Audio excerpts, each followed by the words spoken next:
নিরামিষ আলুর দম একবার হলেও ট্রাই করবেন সবাই। প্রথমে কড়াইতে তেল গরম করে শুকনো মরিচ, তেজপাতা, এলাচ, দারচিনি ও জিরা ফোড়ন দিতে হবে। তারপর টমেটো, কাঁচামরিচ, আদা ও কাজু বাদামের পেস্ট দিয়ে মশলাটি কষিয়ে নিতে হবে। হলুদ গুঁড়া, মরিচের গুঁড়া দিয়ে মশলা আবারও খুব ভালোভাবে কষে নিতে হবে।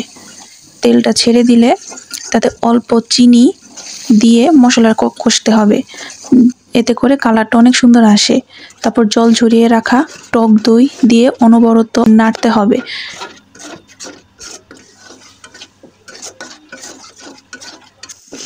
মশলা কষে গেলে আগে থেকে সিদ্ধ করে রাখা আলুগুলো দিয়ে দিতে হবে। স্বাদ মতো লবণ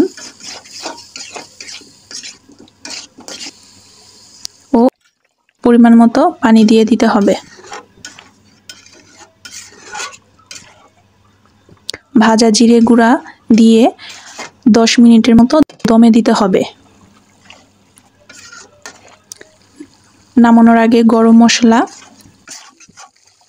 ঘি, বিলাতি, ধনিয়া পাতা দিয়ে নামিয়ে নিলেই তৈরি হয়ে গেল আলুর দম। রুটি, পরোটা বা ভাত দিয়ে যে কোনো জিনিসের সাথে খেতে পারেন।